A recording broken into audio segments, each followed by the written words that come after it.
വീടോടു ഞാൻ അടുത്തിടുന്നു.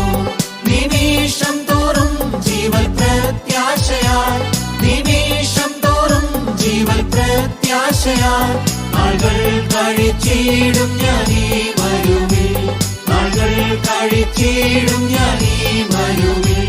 എൻ വീണ്ടെടുപ്പു നാളേറ്റം അടുത്തു പോയി, എൻ നിത്യ വീടോടു ഞാൻ അടുത്തിടുന്നു, എൻ നിത്യ വീടോടു ഞാൻ അടുത്തിടുന്നു. വേഗം വരുന്ന നമ്മുടെ കർത്താവായ യേശു ക്രിസ്തുവിൻ്റെ ധന്യനാമത്തിൽ എല്ലാവർക്കും സ്നേഹവന്ദനം. കാത്തിരുന്ന് അനുഗ്രഹം പ്രാപിച്ച രണ്ടുപേരെക്കുറിച്ച് ലൂക്കോസ് 2-ാം അധ്യായത്തിൽ രേഖപ്പെടുത്തിയിട്ടുണ്ട്. ഒന്നാമത്തെ വ്യക്തി ശിമയോൻ. ശിമയോനെക്കുറിച്ച് പറയുന്നത് അവൻ നീതിമാനും ഇസ്രായേലിൻ്റെ ആശ്വാസത്തിനായി കാത്തിരിക്കുന്നവനും ആയിരുന്നു.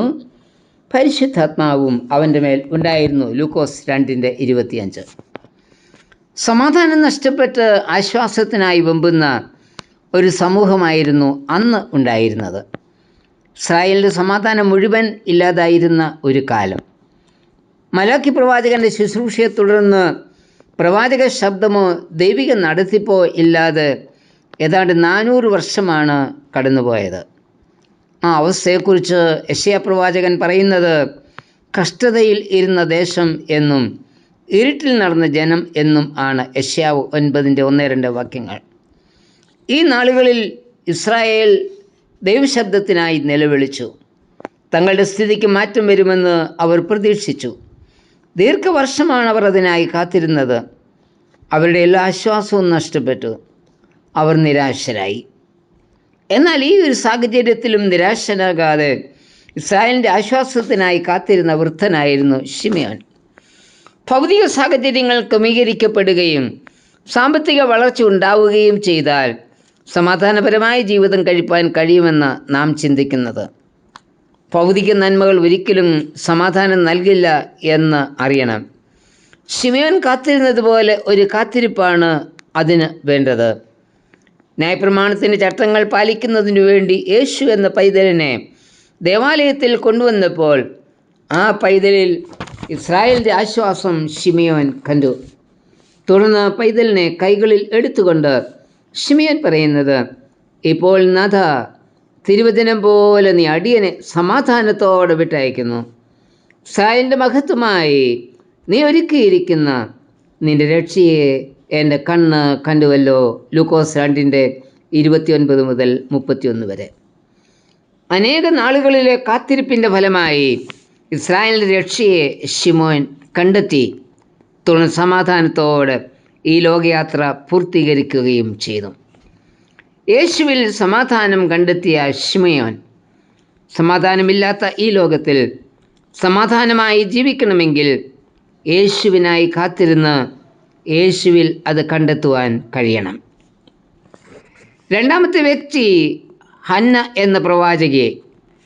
ദേവാലയം വിട്ടുപിരിയാതെ ഉപവാസത്തോടും പ്രാർത്ഥനയോടും രാവും പകലും ആരാധന അർപ്പിച്ച് വീണ്ടെടുപ്പിനായി കാത്തിരുന്ന വൃദ്ധയായ ഹന്ന എന്ന ലൂക്കോസ് 2:37 വായിക്കുന്നത്.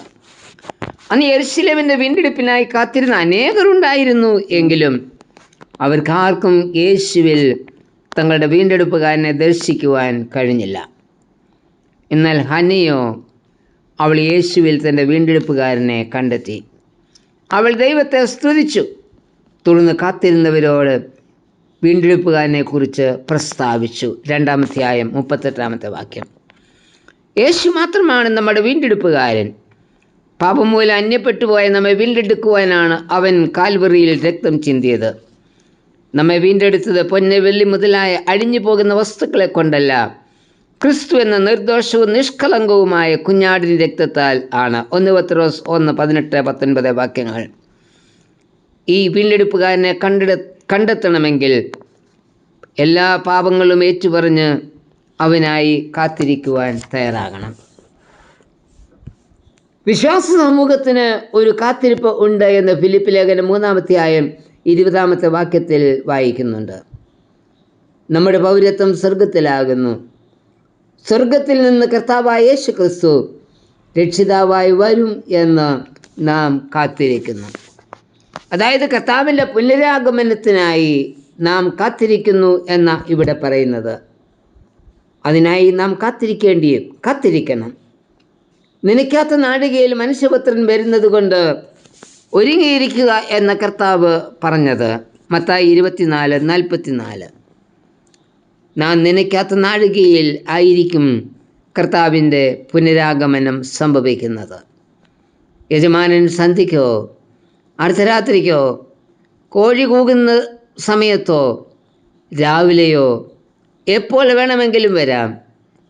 അവൻ പെട്ടെന്ന് വന്ന് ഉറങ്ങുന്നവരായി കണ്ടെത്താതിരിക്കേണ്ടതിന് നാം ഉണർന്നിരിക്കണം. നമ്മുടെ പ്രത്യാശയാണ് കർത്താവിൻ്റെ പുനരാഗമനം. തൻ്റെ ശുദ്ധന്മാരെ ചേർപ്പാൻ അവൻ വീണ്ടും വരും, സംശയമില്ല. എന്നാൽ എപ്പോൾ വരുമെന്ന് നമുക്കാർക്കും അറിയില്ല. തിരുവചനം പറയുന്നത് പുത്രനും സ്വർഗത്തിലെ ദൂതന്മാർക്കും അറിയില്ല. എന്നാൽ അവൻ്റെ വരവ് സമീപമായിരിക്കുന്നു എന്ന് ലോകസംഭവങ്ങൾ വിളിച്ചറിയിക്കുന്നു. അതുകൊണ്ട് അവൻ്റെ വരവിനായി പ്രതീക്ഷയോട് നമുക്ക് കാത്തിരിക്കാം. കർത്താവേ, നിന്നിൽ എൻ്റെ വീണ്ടെടുപ്പുകാരനെ കണ്ടെത്തുവാനും നിന്നെ മുഖാമുഖമായി കണ്ടെത്തുന്ന ആ ദിനത്തിനായി പ്രതീക്ഷയോടെ കാത്തിരിക്കുവാനും ഉള്ള വിശ്വാസം എനിക്കും തരണമേ. ആമേൻ. നിത്യമഹത്വത്തിൻ വാസമൊത്താൻ, നിത്യമഹത്വത്തിൻ വാസമൊത്താൻ, ആ സന്തോഷമെന്നുള്ളിൽ തിങ്ങിടുന്നു, ആ സന്തോഷമെന്നുള്ളിൽ തിങ്ങിടുന്നു. മനോവേലനെ നിനക്കെന്തും ചെയ്യുവാൻ, മനോവേലനെ നിനക്കെന്തും ചെയ്യുവാൻ ഒരുങ്ങി നിന്നിടും ഞാൻ അന്ത്യം വരെ, ഒരുങ്ങി നിന്നിടും ഞാൻ അന്ത്യം വരെ. എൻ വീണ്ടെടുപ്പു നാളേറ്റം അടുത്തുപോയി, എൻ നിത്യ വീടോടു ഞാൻ അടുത്തിടുന്നു, എൻ നിത്യ വീടോടു ഞാൻ അടുത്തിടുന്നു.